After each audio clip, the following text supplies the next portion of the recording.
This is your reality check.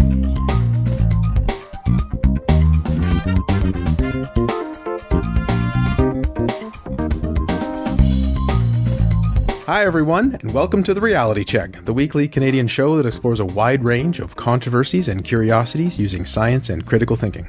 This is the show for March 20th, 2018, and I'm your host, Darren McKee. With me, as usual, are Adam Gardner. Aloha, cuboids. Cristina Roach. Hey everyone. And producer Pat. Hi everybody. We're happy to be back all together again. Yay. And we have a great show for you, as usual. Cristina is going to explore whether euthanasia drugs are showing up in dog food. Mm-hmm. And then Adam is going to investigate whether Amelia Earhart's bones have been found. Mm-hmm. But first, I'm going to talk to you about some Hawaiian islands. Cool. I recently had the privilege of going to Hawaii, and it was delightful. Tropical, but with developed roads. God bless America. We went to two different islands, Oahu and Maui, and while on a helicopter tour on Maui, I went to a third island, Molokai, and while there, the pilot mentioned that the islands are all part of the same structure, just different parts being visible. Cool. It's just one of those things that is obvious once pointed out, but something we don't tend to think about. It's not like most islands are truly floating land masses, or they would be moving with the sea. Oh, cool. That said, they may move with tectonic plates, so just a different timescale. Anyway, let's talk just a little bit more about the Hawaiian Islands. The Hawaiian Islands have a total land area of about 6,400 square miles, because, it is an American state, or 16,600 kilometers squared. There are 8 larger islands, Hawaii being one of the islands itself, as well as the name of the state, and 129 other smaller islands in the chain. Wow, that's a lot. I didn't realize there were that many. Yeah, they count almost every little thing. So when you were enumerating the islands you went to, you didn't enumerate Hawaii. Does Correct. That mean you weren't on the main island? Correct. I did not go to the Big Island as it's known. Okay. The Hawaiian Islands themselves extend around 1,500 miles, or 2,400 kilometers, from the island of Hawaii in the south to the northernmost Kure Atoll, which is just about 2,400 kilometers northwest. But they are also part of the Hawaiian Emperor Seamount chain. And this is where good old Wikipedia comes in handy. This chain is mostly undersea, and it's a range in the Pacific Ocean that reaches above sea level in Hawaii. It's composed of the Hawaiian Ridge, as I mentioned, and of course, as you can imagine, the Seamount chain. Together, they form a vast underwater mountain region of islands and intervening seamounts, atolls, shallows, banks, and reefs along a line trending southeast to northeast beneath the northern Pacific Ocean. So are there islands that aren't part of Hawaii that are in this range? They are mainly underwater. Okay. The Seamount chain, containing over 80 identified undersea volcanoes, stretches itself over 5,800 kilometers, 3,600 miles, switching it around now, from the Aleutian Trench in the far northwest Pacific to the Loihi Seamount, the youngest volcano in the chain, which lies about 35 kilometers southeast to the island of Hawaii. If you're trying to think about this on a map, I almost picture a diagonal line. Yeah. Going from top to bottom. As for the Hawaiian chain of islands, it developed as part of the Pacific Plate, a huge tectonic plate moving slowly northwestward over a hot spot in the Earth's mantle at a rate of about 32 miles or 51 kilometers per million years. No, that's slow. Some geologist is probably going to write in about the exact language here, but if you can picture very hot, fluid rock moving through other rock, and it is then spewing this into the Pacific. But the whole plate is moving northwestward. Cool. Okay, so the most recent part would be the part that is most southeastward, which is really close to what Hawaii is. So the island of Hawaii is one of the youngest in the chain, and if you go far more northwestward, you reach the oldest parts. Cool.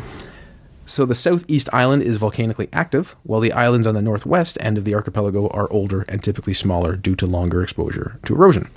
The age of the archipelago has been estimated using potassium-argon dating methods, my favorite type of dating, which pegs the Kure Atoll at 28 million years old, and Hawaii, the big island, at about 400,000 years old. The thing has just been going along for millions and millions of years. Yeah. The only active volcanism in the last 200 years has been on the southeastern island of Hawaii, and on the submerged but growing volcano to the extreme southeast, Loihi. So that's all I wanted to say. We usually don't talk about geology or tectonic plates or how islands come to be, but in my reading of a 1,000-page book about Hawaii before I got there, it did focus on some of the geological activity at the beginning, and it is interesting to think about that these islands only exist as they currently do in this particular time and space, on this time on Earth that we're here. Sure. And if it was a couple million years ago, it wouldn't quite be the same. Some of them might be submerged, the volcanic activity might be different, and if you fast forward a couple million years, it would also be different. They might be moved or they might be underwater. So, Darren, I'm picturing a mountain range where like the highest peaks are above the water and those form the islands. And there's obviously also volcanic activity, which can add to that. Is that generally the idea? That is generally the idea. It's probably best to picture a ridge, so it's more thin than just a wider mountain. Mm-hmm. And then the ridge is actually moving, or has the illusion of moving because it's being created, and then the plate that it's on is moving. So that's what I also appreciated, that everything is kind of in motion almost all the time, even though it might seem stationary to us. Because we live fast compared to the speed of human time scales, exactly. Yeah. 51 kilometers per million years is not really that fast.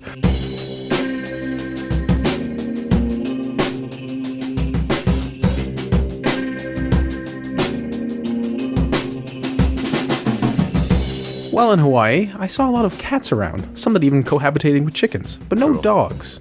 Now, if you have dogs, you should probably feed them dog food. But are there euthanasia drugs showing up in dog food? Cristina, is this true? One of my dearest friends and mom to a very cute Boston Terrier named Reggie flagged this news story to me last week. Now, I had a sense of deja vu, and sure enough, Pat reminded me that Adam did a segment in late 2015 on a similar topic, or really the same topic, when TRC recorded in front of a live audience at Skepticamp in Ottawa. Adam asked, are there pets in pet food? So I thought perhaps my GF was flagging an older article, but after some digging, I realized there were many new articles from 2017 and as recent as last month. So here we go again. Now, one of the first headlines I came across was from Gizmodo science writer Ryan F. Mandelbaum, titled Dog Foods Recalled Over Concerns of Euthanasia Drug Contamination. Now, as a dog owner, that sounds really alarming, but when you're on TRC, you also know you can't take a headline at face value, right?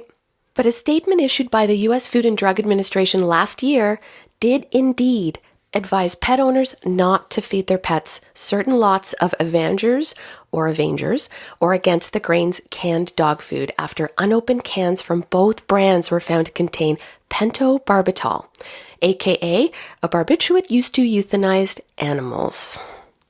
Now, just in case it wasn't clear, pentobarbital should not be in pet food.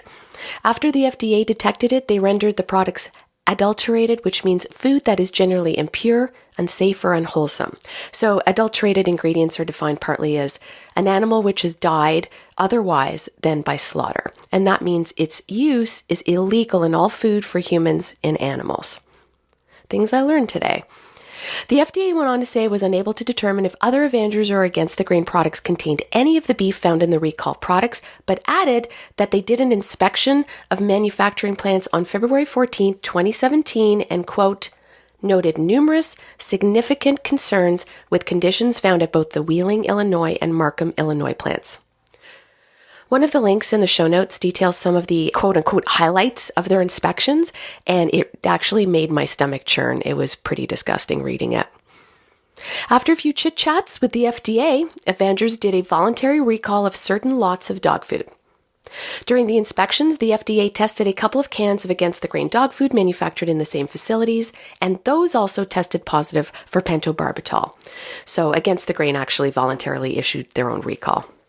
Now, the reason the FDA began investigating Avengers to begin with, and I think this is where our segments differ, Adam, is in this case, 5 dogs in the same household suffered acute neurological symptoms shortly after eating one of their products. Ooh. According to the owner, the dogs were falling over, they were running into walls and convulsing. I know we're all animal lovers here, so it's really hard to hear, but they rushed the dogs to the emergency vet, and even the vets weren't sure what was affecting the dogs. One dog treated was put on seizure medication, which it had to remain on. Not sure if the dog's still on it today, but this was last year. 3 recovered after receiving vet care, but sadly, another one of their dogs had to be euthanized. The FDA Veterinary Laboratory Investigation and Response Network lab tested the stomach contents of the deceased dog, as well as an open can of the food, unopened cans of the same food from the pet owner, and cans from the same lot that were being sold at various retailers. It's a pretty comprehensive sweep. All of the samples tested positive for pentobarbital. Now, as an aside, the FDA mentioned it was not aware of any pet illnesses specifically associated with the Against the Grain product. Now, fast forward to a few weeks ago when low levels of pentobarbital were once again discovered in several major dog food brands that you've heard of. Gravy Train, Kibbles and Bits, Ol' Roy, all part of the J.M. Smucker Company. The FDA recalled products from the various brands, but did state that, quote, the FDA's preliminary evaluation of the testing results of Gravy Train samples indicates that the low level of pentobarbital present in the withdrawn products is unlikely to pose a health risk to pets. However, any detection of pentobarbital in pet food is a violation of the Federal Food, Drug, and Cosmetic Act. Simply put, pentobarbital should not be in pet food. I guess I can't say that enough. The FDA is investigating to learn the potential source and the root of the contamination. Now the levels that the FDA found were low enough that it wasn't perhaps a concern for them. But what about the levels in the food that the dogs had consumed that had those neurological effects? That's a good question, Adam, because I didn't come across that specifically in anything that I had read. I did read that. Let me get this straight off the top of my head. 5 to 10 micrograms per kilogram of weight of the dog was apparently dangerous levels, and any of these that we're talking about that were tested were under 4 micrograms. That's why they deemed it safe. But I don't know what the levels were in the other contaminated food. If it was higher, obviously that could be it, or maybe there was another contaminant. Who knows what was going on there? Right. Smucker's blames the snafu on a single unnamed supplier, but have voluntarily stopped selling certain shipments of its dog food brands. So what the heck is going on? How does pentobarbital end up in dog food? As Mendelbaum retells in Gizmodo, the drug first created waves in the pet food industry in the 90s when vets started to notice the euthanasia drug was losing its effectiveness. They realized dogs were developing a resistance to the drug because it was in their food. And this was really the basis for Adam's original segment. Some panic ensued when rumors started circulating that dog food contained dead dogs. But in 2002, the FDA released a report confirming some pet food contained pentobarbital, but they did not find any evidence the food was from rendered dogs or cats. The likely source, remains of cattle and horses. In fact, a 2004 report sent to U.S. Congress found remains from rendered animals were used in a wide range of industrial, consumer goods like soaps, candles, pharmaceuticals, personal care products, and animal feed. So basically, I guess the idea is instead of a slaughterhouse slaughtering an animal in a different way, they maybe had one that euthanized some horses or cows, and that those ended up sort of, instead of discarding these, we'll put them in food. Is that the idea? What's the idea? Seems to be. The Pet Food Institute, or PFI, is an industry group representing companies who produce 98% of all American pet food. And they say suppliers are using higher quality ingredients now to try and mitigate the amount found in pet food, and that all of its members are committed to using ingredients that are also good for human consumption. But neither Avengers or Against the Grain were actually PFI members. I don't know if they are now, but they weren't at the time. Co-owner of Against the Grain, Brett Scheer, told Gizmodo in 2017, "We received some bad meat, contaminated meat unbeknownst to us. We purchase wholesome beef from USDA-inspected plants." Now, the company actually went a step further on their website, so there's proof, claiming the meat to be human grade. When asked where they purchased their meat, Scheer declined to say. Even on their recall notice, they claimed, quote, all of Andrew's suppliers of meat products are USDA approved.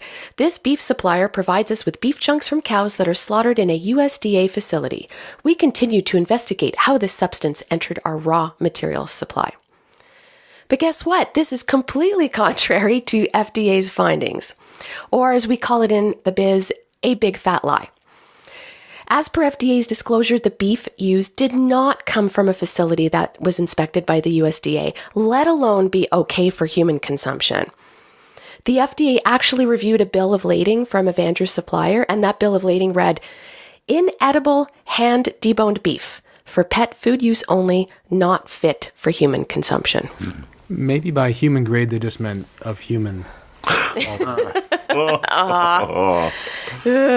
It's people. Now, all of the brands affected by the latest recall are listed in detail online and in one of the links in my show notes. But for any of you dog owners who are in a bit of a panic, on the small chance that your dog does get sick, the FDA tells us what to look for. Pets that eat pet food containing pentobarbital can experience drowsiness, dizziness, excitement, loss of balance, nausea, nystagmus, which means their eyes move back and forth in a jerky manner, and inability to stand. Consuming high levels of pentobarbital can cause coma and death. So maybe that somewhat answers your question from earlier, Adam. Obviously, there were higher levels than they deemed safe for those dogs to be affected that way. Or something else. Right. Well, those symptoms do seem at least somewhat consistent with what was described. But, could there have been some other thing there, that also caused it? Who knows? Again, the FDA does stress that the amount of pentobarbital in the latest recall, which just happened, is low level and unlikely to pose a health risk to your pets. But if in doubt, obviously play it safe. Take your furry little guy to the vet and just make sure. Now, before y'all let your imagination run wild wondering whether a pentobarbital euthanized cow can end up in human food, Kathy Enright, the CEO of the Pet Food Institute, believes that is highly unlikely. Says Enright, quote, I'm not aware of any evidence ever that pentobarbital has been found in the human food supply. This could really only happen if a cow received a dose of the sedative before its trip to the slaughterhouse, which would be unlikely. You would need to have a slaughtered cow that was euthanized in the way that people euthanize pets, right? And it's not really effective for a slaughterhouse to do that. It may happen in pet food, maybe because it's horses, and people euthanize horses. They're their own pet horses, but it's hard to speculate as to what exactly caused these to end up in the pet food chain. But it's kind of upsetting. Well, as Darren mentioned in the segment that we reran last week on wild animal suffering, pet is kind of a liquid term, right? Like a lot of people think differently about what a pet is. Yeah. Some we love, some we eat. Right.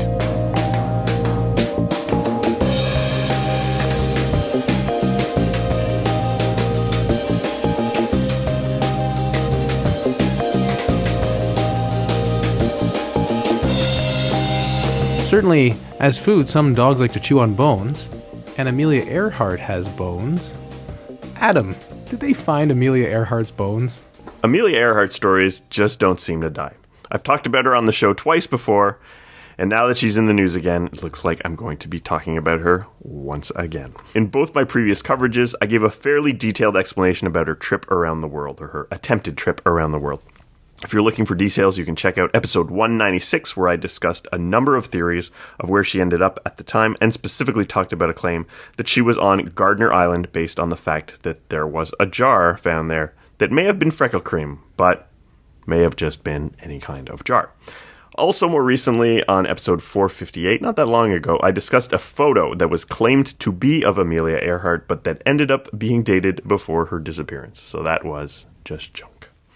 Basically, Amelia Earhart attempted to fly around the world in 1937. She was lost at sea, and despite a thorough search, her remains and that of her plane were simply never found. The obvious conclusion seems to be that she simply perished at sea, and it's not unreasonable to think that happened, given the risk factors such as her and her co-pilot having limited knowledge of the type of radio navigation they were using, evidence that an antenna may have been torn off during takeoff, and generally the difficulty in finding plane wreckage in an unknown area in the vast ocean. Hey, we have incredible technology now, and it's still almost impossible to, in the case of MH370, for instance, the Malaysian airline. Yeah, in a modern situation, a much larger plane where its last known location is more specifically known can still be lost and never found. Not a big surprise that this tiny plane was lost at sea when they didn't really know where it was. Now, still a lot of people believe she survived, and one theory says that she at some point got turned around and then she flew for 3 times the distance that she would have needed to go in order to get to her destination and ended up on Gardner Island, or Nikumaroro, where she eventually died. Now, this is where the jar was found along with some bones, and it's one of these, if you believe Amelia Earhart died there, then maybe you think the jar is freckle cream. But if you don't think there's a good reason to think Amelia Earhart was there, there's a lot of other kinds of jars it could have been. We'll retouch on that basic idea a bit. These bones, according to a recent study, are said to belong to Amelia Earhart. The bones were actually found in 1940. In 1941, these were examined by Dr. D.W. Hoodless at the Central Medical School in Fiji, and he determined that they belonged to a middle-aged, stocky male, about 5 foot, 5.5 inches in height. Well, fail. Yeah. Not quite the tall and thin Amelia Earhart, whose pilot license lists her at being 5 foot 8 inches. So, how do we go from a short, stocky, middle-aged male to a 99% certainty that it's Amelia Earhart? Well, the analysis of the bones was done by Richard L. Jantz, an anthropologist of the University of Tennessee who specializes in forensic anthropology related to bones. Looking at his research, this is a legitimate anthropologist doing real science and not, as with the Amelia Earhart photo, a sort of gun for hire known for court appearances and documentaries. So Jantz studied the bones. Well, actually, the bones are lost, and he actually looked at a few measurements of the bones that were taken in 1941. He compares them to measurements of Amelia Earhart that he got from photos. So they're not x-rays or even measurements of her limbs, but just photos of Amelia Earhart. Further, he discounted the stated height and weight Amelia Earhart claimed on sources such as her pilot's license, and instead tried to estimate these based on measurements of old photographs. Now, this isn't a terrible way to calculate someone's height, for example, but ignoring otherwise stated measurements for these seems like a good way to get your numbers to fit something you might be looking for. So this turned out to give a height of roughly 5'7", which matched her driver's license, and this is only an inch off of what is stated on her pilot's license, so this number was probably in the right ballpark. There was also a lot of work done to try to determine the width of her bones by looking at her ankles and waist size. Her pilot's license lists her weight at 118 pounds. Jantz determined that, though she was thin, she had thick ankles, which accounts for a high ratio of femur circumference to length in the bones which were found. Basically, the bones that were found didn't really add up with the weight they were saying, but he looked at the photos and said, well, she's thin, but she's thick-boned because of this ankle measurement. He then determines that she was likely 130 pounds based on his measurements. He admits that this has large error bars, giving a range of 114.8 pounds to 144.3 pounds with a 90% confidence interval, but then goes on to state that she was likely more than 130 pounds. This doesn't seem to be well argued in the paper. This gives a BMI of 20.4, which is a bit off from the 17.9 we would get by taking the values on her pilot's license as being true. Jantz then uses some photos to attempt to measure her tibia length, and there's a bunch of numbers for this in the paper. He crunches some numbers to estimate the chances that a person might have bone sizes that more closely match than what he measured to be Amelia Earhart. Of a set of 2,776 random skeletal measurements, Amelia Earhart's matched 19th out of that list, meaning, according to his math, that they match more than 99.28% of individuals, which is where this 99% number you might see in a lot of the articles talking about this come from. Well, what does this basically mean? Now, it's hard to make sense of all the specific numbers. I'm not an expert in this. But should we have a good reason to think that Amelia Earhart had died on this island, then it seems reasonable to say that these numbers do support it. If, however, you don't previously have a good idea to think that she was actually there, even a 99% match isn't that great. The world population in 1940 was 2.3 billion. 16 million people's bones matched the measurements better than Amelia Earhart's. This is certainly meaningful if the prior evidence was reliable, but not as much if it wasn't. If someone found a photo they claimed to be of Elvis that was said to be 99% likely to be a match, then it's probably not him, given the implausibility of the claim in the first place. Now, this isn't Elvis, but we must consider this claim for what it is. Now, another consideration is that the assessment of the bones in 1941 judged them to have been weathered and exposed for about 20 years, but this was only some 3 or 4 years after Amelia Earhart would have disappeared. So the erosion on those bones doesn't really add up either. So while some news sources are claiming that this case is closed and that we've found the final resting place of Amelia Earhart, I remain unconvinced. Richard Jans is an expert in his field who has the respect and confidence of his colleagues. So he's not some crank. This isn't really pseudoscience. His examinations appear to be sound, but still there is some subjectivity in his estimates of Amelia Earhart's measurements from photographs.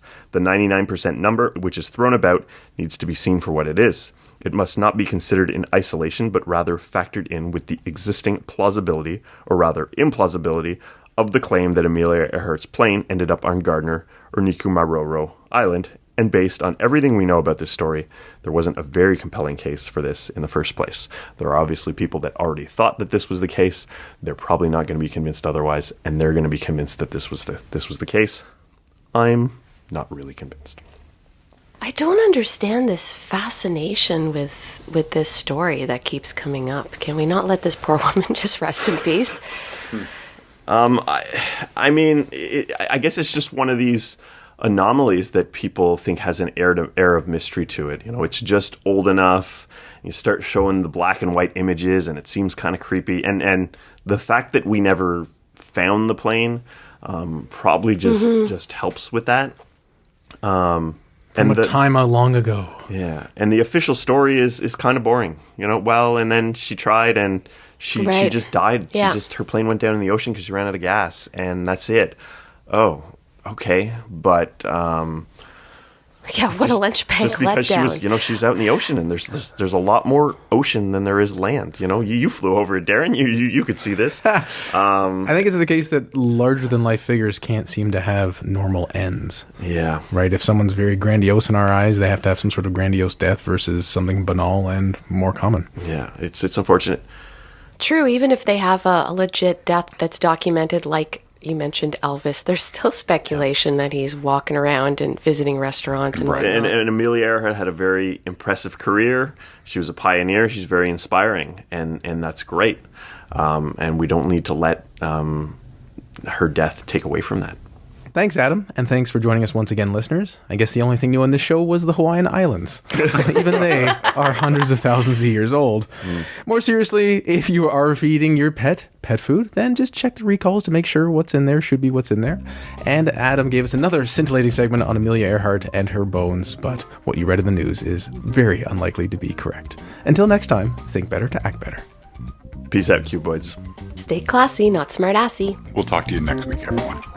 For show notes or to discuss this episode, visit our Facebook page and website at trcpodcast.com. For general inquiries or to send a topic or parody suggestion, email info@trcpodcast.com. Help support the show by leaving a review on iTunes and liking us on Facebook. Follow us on Twitter at TRC_podcast.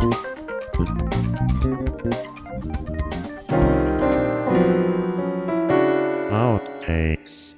As some of you may know, does anyone know, aside from you guys? Let's start that over. So that's your setup? You're sticking with it? Yeah. Okay, cool. So it sounds like she liked it. I was about to say that sounds a bit undermining and accusatory, Really? but I'll accept your passive-aggressive Sure. endorsement of my Some smart setup. guy will Yeah. figure it out.